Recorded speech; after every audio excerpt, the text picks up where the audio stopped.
గురుగారు మరొక సందేహం అండి. చిత్తూరు నుండి ప్రమోద్ గారు రాస్తున్నారు. నవరాత్రుల్లో ప్రధానంగా దేవి ఆరాధనే ఎందుకు కనిపిస్తుంది తెలియచేయగలరంటూ కోరుతున్నారు.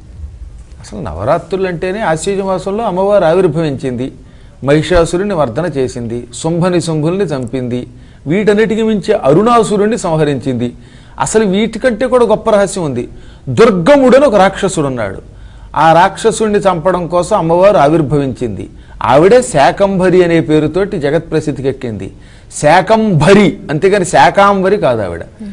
ఆ విధంగా అమ్మవారు ఈ శరన్నవరాత్రులలో ఆవిర్భవించి దుష్ట సంహారం చేయటం వల్ల అప్పటి నుంచి అమ్మవారు ఈ కాలంలో పుట్టినప్పుడు అమ్మవారి పుట్టినరోజు చేస్తాగా. ఇప్పుడు నేను జనవరి 1 పుట్టా, 1 కాబట్టి జనవరి 1 నాడు నా పుట్టినరోజు 1 కాబట్టి చేస్తున్నాం. అలాగే అమ్మవారు శరన్నవరాత్రుల్లో ఆవిర్భవించడం వల్ల అమ్మవారికి ప్రత్యేక పూజలు దేవతలు చేశారు, మనం చేస్తున్నాం. కృష్ణాష్టమి నాడు కృష్ణుడిని పూజించాలి, అప్పుడు రాముడిని పూజిస్తామంటే ఎలాగా? రాముడిని పూజించడం వేరు, ఆ పుట్టినరోజు పండగ జరపడం వేరు.